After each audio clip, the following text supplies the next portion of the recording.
नमस्कार बच्चों, आज हम लोग वर्ग 8 विषय गणित के अंतर्गत परिमेय संख्याएं को संख्या रेखा पर कैसे निरूपित करते हैं उसके बारे में सीखेंगे। तो जैसा कि हम लोग देख रहे हैं, यहाँ पर एक संख्या रेखा है। संख्या रेखा पर यहाँ पर शून्य है और शून्य के दाईं ओर धनात्मक संख्याएं हैं और शून्य की बाईं ओर ऋणात्मक संख्याएं, जैसे -1, -2, -3, -4, -5, -6, -7। इसी तरह इधर धनात्मक संख्याएं हैं।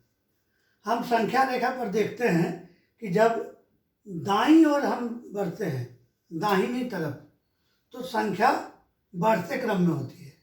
जैसे कि -7 से बड़ा -6 है। उसी तरह 1 से बड़ा 2, 2 से बड़ा 3, ऐसे। तो दाईं तरफ संख्या बढ़ते क्रम में होता है और बाईं तरफ घटते क्रम में। तो हम बता सकते हैं कि -5 छोटा है -4 से। इसी तरह हम यहाँ एक नीचे और संख्या रेखा है जिसमें 0 है। तो यहाँ पर हम लोगों ने पूर्णांक को संख्या रेखा पर करके देखे हैं। 0, इधर धनात्मक, इधर ऋणात्मक। अब हम लोग यहाँ देखते हैं परिमेय संख्या को संख्या रेखा पर कैसे निरूपित किया गया है। तो यहाँ देखेंगे हम लोग, यहाँ 0 है, इधर 1, 2, 3, 4, 5, 6, 7, 7 इक्वल पार्ट में हम लोग बांटे हैं। इधर भी 7 इक्वल पार्ट में बांटे हैं। तो ये चूँकि 7 पार्ट है इसलिए 7 नीचे में है, और 1, 2 तो 1 पार्ट, 2 पार्ट, तो ये हो गया 1/7, 2/7, 3/7, 4/7, 5/7, 6/7 और 7/7। तो 7/7 को हम अगर काटते हैं तो यहाँ हो जाता है 1। उसी तरह यहाँ भी हम लोग जब 7/7 -7/7 करते हैं तो हमारा कट के हो जाता है -1। तो हम देख रहे हैं इसी तरह से यहाँ 0 है, इधर यहाँ पर 1 है, इधर -1।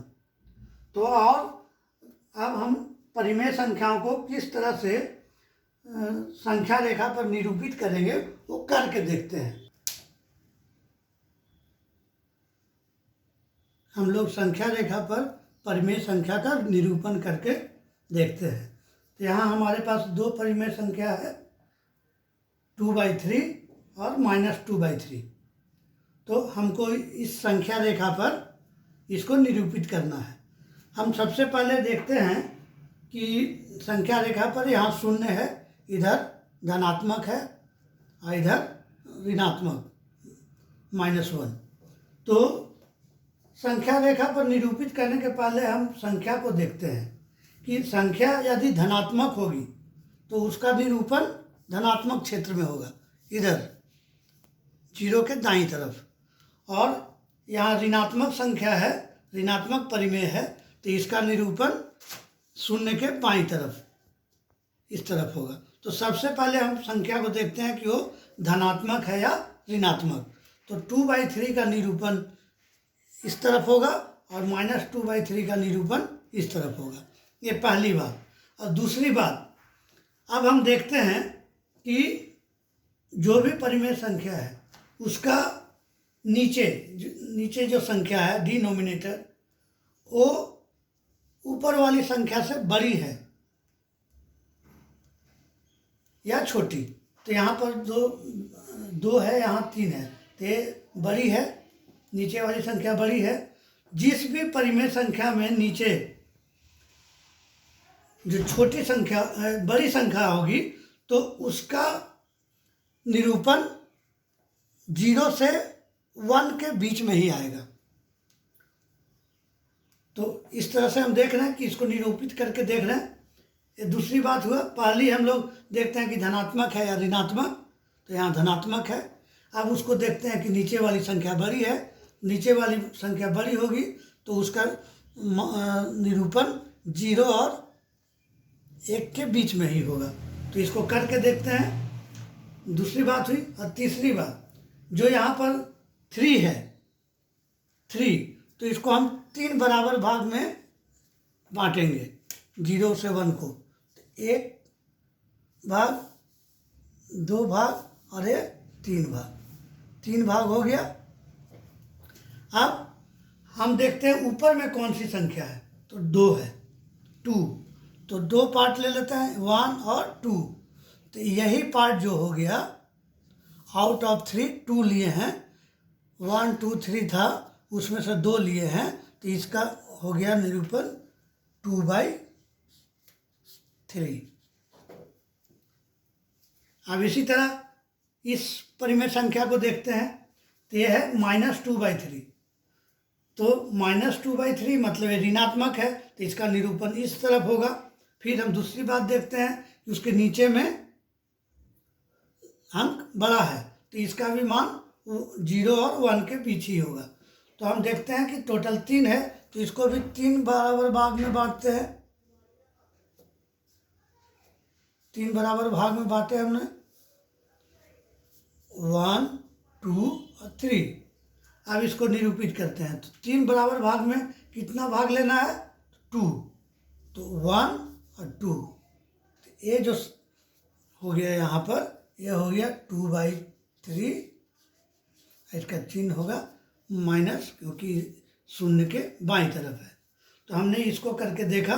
अब दूसरा उदाहरण लेकर देखते हैं। यहाँ हमारे पास परिमेय संख्या है 4/5। इस संख्या में भी नीचे की संख्या बड़ी है और ये धनात्मक है, तो इसका निरूपण धनात्मक तरफ में होगा, शून्य के दाईं तरफ। तो 4/5, तो यहाँ 5 है, तो हम पहले 0 और 1 के बीच में 5 बराबर भाग में बांटेंगे। 5 बराबर भाग में बांटने के बाद ऊपर में 4 है, यानी आउट ऑफ 5 4 को हमको लेना है, तो 1 2 3 4 5, इसमें से 4 लेना है, तो 1 2 3 4, यहाँ 4 हो गया, यही हो गया 4/5। इस तरह से हो गया 4/5। अब ऋणात्मक संख्या को लेते हैं, तो शून्य की बाईं तरफ निरूपित होगा, ये भी नीचे में बड़ा है, यानी 0 से 1 के बीच में ही होगा, तो इसको भी 5 बराबर भाग में बांटते हैं, 2 3 4 5। अब इसको 5 बराबर भाग में से 3 भाग लेना है, तो 1 2 3, ये हो गया 3/5, इसमें चिन्ह होगा माइनस का।